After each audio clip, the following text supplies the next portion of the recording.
ማወቅ እስካለበት እስክንድር ነው። እስክንድር የተበላሹ ምናምን ሰዎችን እያቀፈ ነው የመጣው 2 ዓመት ሙሉ በጠመንጃ ትግል ታግለን እንፈታለን የሚለው ከጀርባው ያዘላቸው የአማራ ደመኛ ጠላቶች አሉ። የኢትዮጵያ ሕዝብ ደመኛ ጠላቶች ከኋላ በዚህ በጽንፈኛው ፋኖ ታዝለዋል።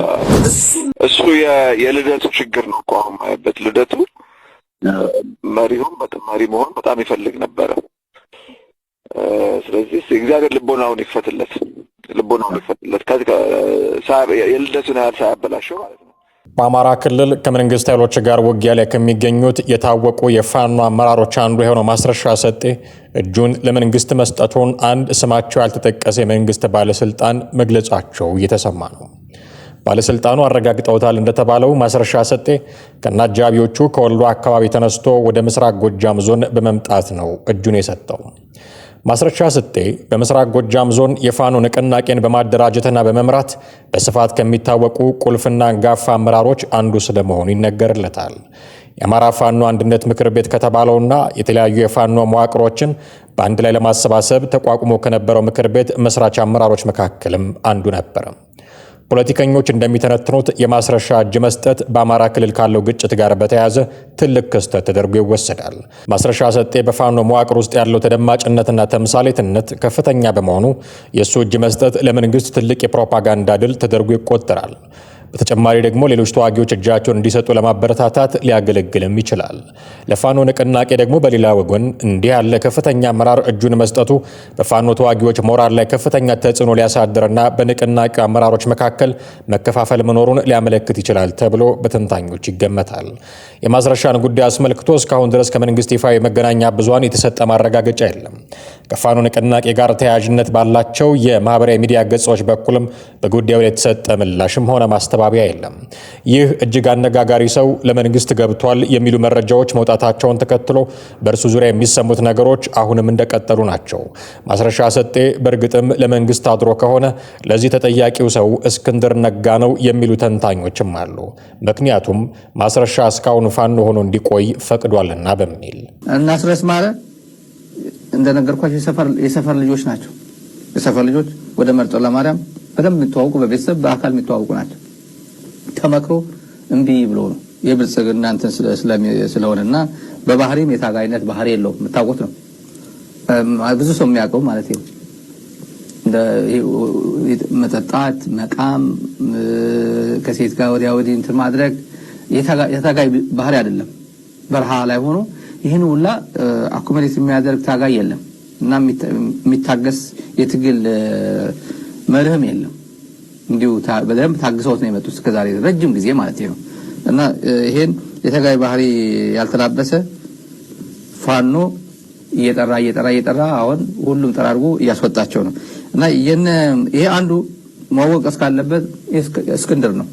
እስክንድር የተበላሹ ምናምን ሰዎችን እያቀፈ ነው የመጣው 2 ዓመት ሙሉ 2 ዓመት ሙሉ አይ ነው። ብዙ ሰው እስክንድር ታላቁ እስክንድር የምናምን እስክንድር ምናምን እያሉ ዝም ብሎ ይሄን እንዲህ ስትላቸው ደስ የማይላቸው ሰዎች ይኖራሉ አሉ። ግን በትንሽ ፖለቲካ ልዩነት እኔ ከእንትና ስላልገባ እኔ እንትና ስላልገባ እያሉ የሸዋ ሁለት አይነት ወንድር ምናምን ሲፈጠር አንደኛው ዘግይቶ መግባቱ ላይ ቀር አሁን ገብቷል። ኦልሬዲ እንደሰማነው ገብቷል፣ ወደ እነ ዘመነ ገብቷል። ግን ይሄን ወደዚህ ለመግባት ረጅም ጊዜ ነው የወሰደበት። እነማንን ይዞ እነ ማስረሻ ሰጤን ይዞ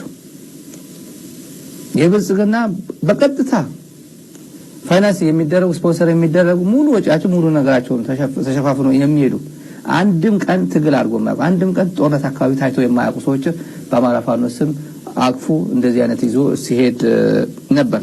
ነገር ግን እስክንድር ነጋና ማስረሻ ሰጤ አሁን ከእስክንድር ጋር ሆኖ ማስረሻን አግዶታል የሚባልለትን ዘመነ ካሴን ስም እየጠሩ የሚያሙ በስልክ መስመር ተገናኝተው በዘመነ ዙሪያ የሚዶልቱ ወዳጆች ነበሩ። እንዲያውም እስክንድር ነጋ ስለ ዘመነ ካሴ የነበረው አመለካከት እንደ ልደቱ አያሌው ስልጣን ፈላጊ ነው የሚል ነበረ። እስክንድር ነጋ በዚህ ንግግሩ በአንድ ድንጋይ 2 ወፍ ነበር የጣለው፣ ዘመነ ካሴንና ልደቱ አያሌውን። ሲያበቃም ዘመነ ካሴ እንደ ልደቱ አያሌው ሳይበላሽ በፊት ፈጣሪ ልቦናውን እንዲመልስለት ነው የምመኝለት ብሎ ነበረ። ማስረሻ ሰጤም በዚሁ ሐሳብ የሚስማማ መሆኑን ነበረ የስልክ ቅጂው የሚያሳየው። አሎ አቤት አለቃ። ተቋረጠ ስልኩ ኮኔክሽኑ ጥሩ አይደለም እና ዘመነ ለዲሞክራሲ ለብዙሃኑ ድምፅ እንደማይገዙ በጋድ ነው ያሳዩት እዛ ጋር። ስለዚህ እኛን እምቢ ካሉ ነገ እነዛንም እሺ ይሏቸዋል ማለት አይደለም። ይሄ ነገር እነዛም ለራሳቸው ይፈራሉ። ግን አምና እኮ ነግሬሃለሁ። እንደው አመት ራሱ እንግዲህ ሊሆኑ ነው የተገናኘን አካባቢ የልጁ ፍላጎት እንደዚህ ያው ሰብሳቢ ሊቀመንበር ምናምን እንደዚህ ይወዳል። ያንን ደግሞ መሆን አይችልም። አቅም ይፈልጋል። ያንን ከእንደገና በሁሉም ቦታ ላይ ተቀባይነትን ይፈልጋል እና ያ ደግሞ የለውም ስራም ይፈልጋል ምናምን ብዬ ታስታውስ ከሆነ ነግሬሃለሁ። ታች ጋር አካባቢ አስታውሳለሁ።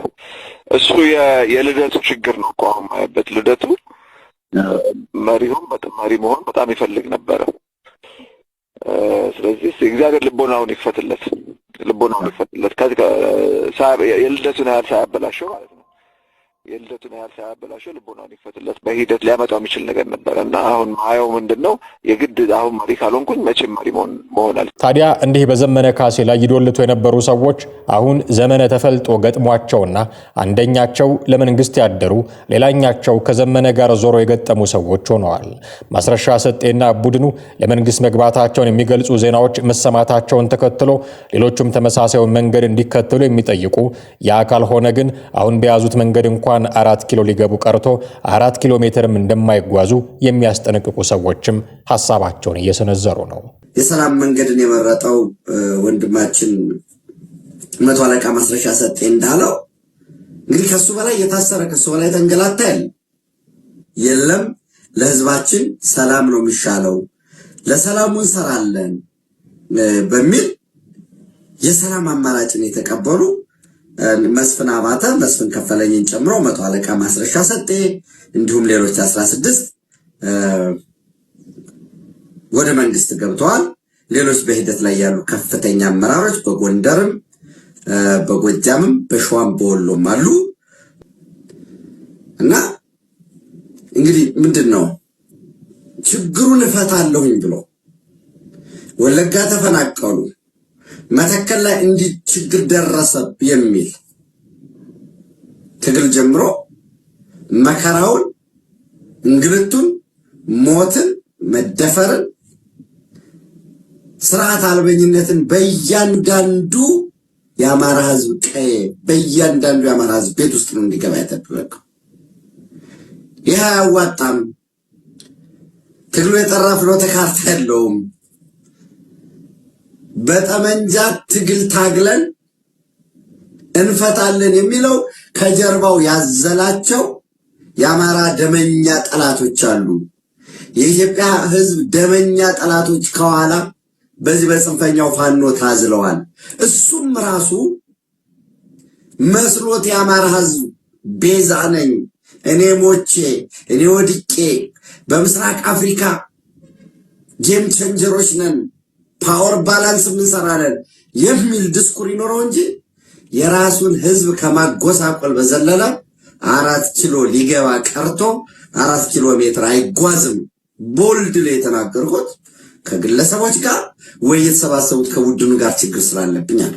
አይ ዶንት ሃቭ ኤኒ ፕሮብሌም። ግን አንዳንዴ ብዙዎቻችን ለመመጻደቅ አይደለም ፕሊዝ፣ ብዙዎቹ ችግር ሲደርስ ካላየ በቀር ባረቁ አስተዋይነት ባረቁ አሳቢነት ችግርን የመተንተን የመገምገም አቅማችን ውስንነት አለበት።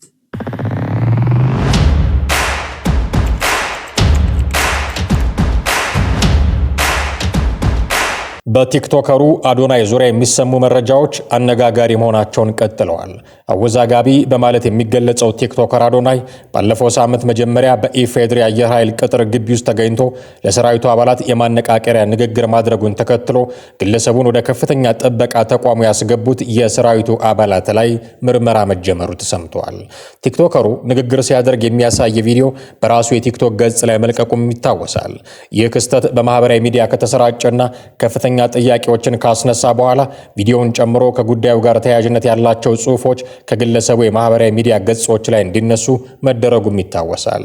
የአየር ኃይል ቅጥር ግቢ ከፍተኛ የሀገር ደህንነት ጥበቃ ከሚደረግባቸው ተቋማት አንዱ እንደመሆኑ መጠን ይፋዊ ተልዕኮ የሌለው የማህበራዊ ሚዲያ ተጽዕኖ ፈጣሪ ግለሰብ ወደ ተቋሙ ገብቶ ንግግር ማድረጉ ንግግሩም ሰራዊቱን የማይመጥንና የወታደራዊ ደህንነት ፕሮቶኮልን በግልጽ የጣሰ መሆኑን ጥያቄዎች አስነስቶ ነበር። አሁን እየወጡ ያሉ መረጃዎች እንደሚያመላክቱት ከሆነ ደግሞ ቲክቶከር አዶናይን ወደ አየር ኃይል ግቢ እንዲመጣ ያመቻቹና እንዲገባ የፈቀዱ የሰራዊቱ አባላት ላይ አስተዳደራዊ እርምጃ ለመውሰድ የሚያስችል የማጣራት ስራ እየተሰራ ይገኛል። እርምጃው በምን ደረጃ ላይ እንደሚገኝና በማን ላይ ያተኮረ እንደሆነ እስካሁን ከመከላከያ ሰራዊቱ በይፋ የተገለጸ ነገር የለም። ከዚህ በተጨማሪ አዶናይ በአክሱም ጽዮን የነበረውን ቆይታ አስመልክቶ በጣም አጭር የልቦለድ ታሪክ ያስነበበን ቤልጂጋሊ የነገር እሳቱ ላይ ቤንዚን አርከፍክፎበታል። ቤልጂጋሊ የጻፋት ልቦለድ እንዲህ ነው የምትለው። ጦርነቱ ሲጀመር ቤተሰቦቹ ሀብታሞች ነበሩና ከሀገር አስወጡት። ጦርነቱ ሲቆም ተመልሶ ቲክቶከር ሆነ። አክሱም ጽዮንን ሊያመሰግን ሄደ። የጀግና አቀባበል ተደረገለት። ሁሉም ከእርሱ ጋር ፎቶ መነሳት ፈለገ። ጓደኛው በአንድ እግሩ በክራንቹ ተደግፎ ቆሞ ያየው ጀመረ። አዝኖ ቆሞ ተከዘ። በሐሳብ ነጎደ። ጦርነቱ ሲጀመር መዋጋት አለብህ ተብሎ ተቀሰቀሰ። ተዋጋ። በውጊያ ላይ እግሩ ተቆረጠ። አላማረረም። አክሱም ጽዮን ሄዶ ሕይወቱ ስለተረፈ አመሰገነ። ማንም ዞር ብሎ ያየው የለም። እንደ ጀግናም አልተቆጠረም። ወደ ቲክቶከሩ የሚሮጡት ገፍትረው ጣሉት። ከእውነታ ብዙም ሊያልራቀ ያሰቃቂው ትውልድ ልቦለድ።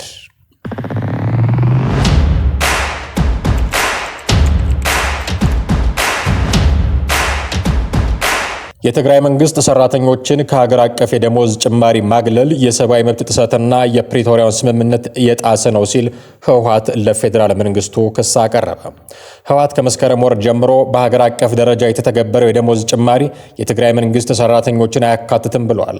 ይህም የሰብአዊ መብቶችና የፕሪቶሪያው ኮንቬንሽንን የሚጠስ ነው ብሏል። የትግራይ መንግስት ሰራተኞች ደሞዝ ለ17 ወራት አልተከፈለም። የፌዴራል መንግስት የራሱን ህዝብ በደሞዝ ጭማሪ ላይ እገዳ በማድረግ መቅጣት ህገወጥ ነውም ብሏል።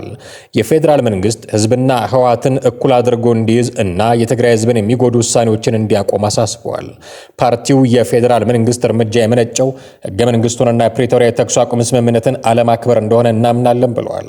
ሁሉም ባለድርሻ አካላት በፌዴራል መንግስት ላይ ትርጉም ያለው ጫና እንዲያደርጉም ጥሪ አቅርበዋል። የትግራይ ጊዜያዊ አስተዳደር ፕሬዝዳንት ታደሰ ወረደ የፌዴራል መንግስት ለሁለተኛው ወር የደሞዝ ድጎማ እንዳላከ ተናግረዋል። ህወሓት በሳምንታዊ መግለጫው በትግራይና በወንጀለኞቹ ላይ የተፈጸመው የዘር ማጥፋት ወንጀል በማንኛውም ሁኔታ በፖለቲካዊ መንገድ ይቅር የማይባል ቀይ መስመር መሆኑን እንደሚያምንም ገልጿል።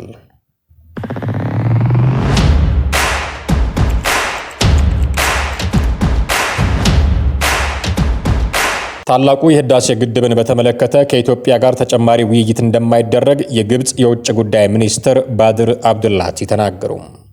ከቢቢሲ ፎክስ ኦን አፍሪካ ጋር ቃለ ምልልስ ያደረጉት የውጭ ጉዳይ ሚኒስትሩ ላለፉት 13 ዓመታት የተደረጉ ውይይቶች አንዳችን መፍትሄ አላመጡም ብለዋል። የህዳሴ ግድቡ ከተመረቀ በኋላ በኢትዮጵያና በግብፅ መካከል ያለው ግንኙነት የበለጠ መሻከሩን ጠቅሰው በዚህ መካረር ምክንያት ዓለም አቀፉ ማህበረሰብ ስጋት ሊሰማው እንደሚገባም ተናግረዋል። ባለፉት 13 ዓመታት በአገራቱ መካከል የተደረገው ውይይት ውጤት ባለማስገኘቱ ግብፅ በዓለም አቀፍ ህግ መሰረት የውሃ ደህንነቷን እንደምታስከብርም አክለዋል። ከዚህ ቀደም ከኢትዮጵያ ጋር የተደረጉ ውይይቶችም ምንም ውጤት ባለማስገኘታቸው በቀጣይም ንግግር ማድረግ አስፈላጊ አይደለም ብለዋል የውጭ ጉዳይ ሚኒስትሩ። የግድቡ ጉዳይ ከኢትዮጵያ ጋር ካለን የሁለትዮሽ ግንኙነት ጋር የሚያያዝ ነው ያሉት ሚኒስትሩ ግድቡን እንደ ተናጠል እርምጃ ነው የምንቆጥረው ብለዋል። አክለውም ህገወጥ ነው ሲሉ የመንግስታቸውን አቋም አንጸባርቀዋል። ግድቡን ከዓለም አቀፍ ህግ ጋር የሚጣጣም አይደለም ሲሉ የገለጹት የውጭ ጉዳይ ሚኒስትሩ ዓለም አቀፍ ህግ በግልጽ እንደሚለው በማንኛውም ድንበር ተሻጋሪ ወንዝ በዓለም አቀፍ ህግ መሮች መመራት አለበት። ይህም ማለት ማሳወቅንና ጉዳት አለማስከተሉን ማረጋገጥ ያስፈልጋል በማለት አብራርተዋል።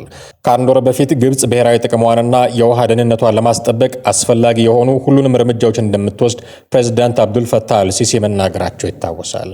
ኢትዮጵያ በሰጠችው ምላሽም ግብፅ ህገወጥነትና የበላይነት በተሞላው መንገድ የአባይ ወንዝን ለመቆጣጠር መሞከሯን ቀጥላለች ብላለች።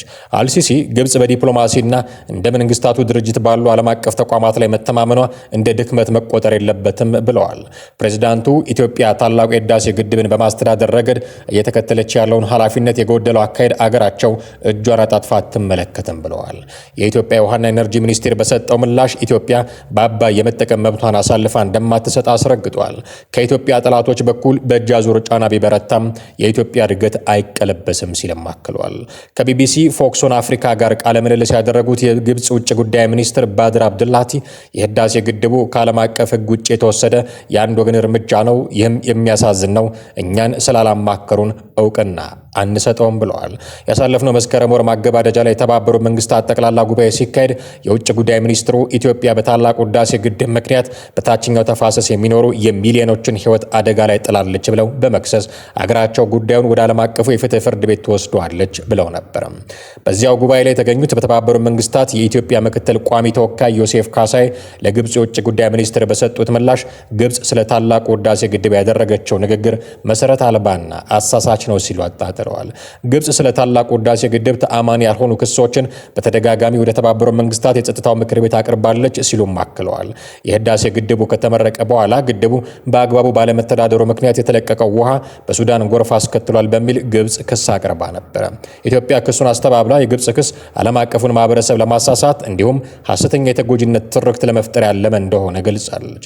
ከግብጽ ክስ በተቃራኒው ታላቁ የኢትዮጵያ ህዳሴ ግድብ ባይኖር ኖሮ ባለፉት ወራት በኢትዮጵያ ደጋማ ቦታዎች የታየው ከፍተኛ ዝናብ ሱዳንና ግብጽ ውስጥ በሰው ህይወትና በመሰረተ ልማት ላይ ታሪካዊ ውድመት ሊያመጣ ይችል እንደነበርም የውሃና ኤነርጂ ሚኒስቴር ገልጿል።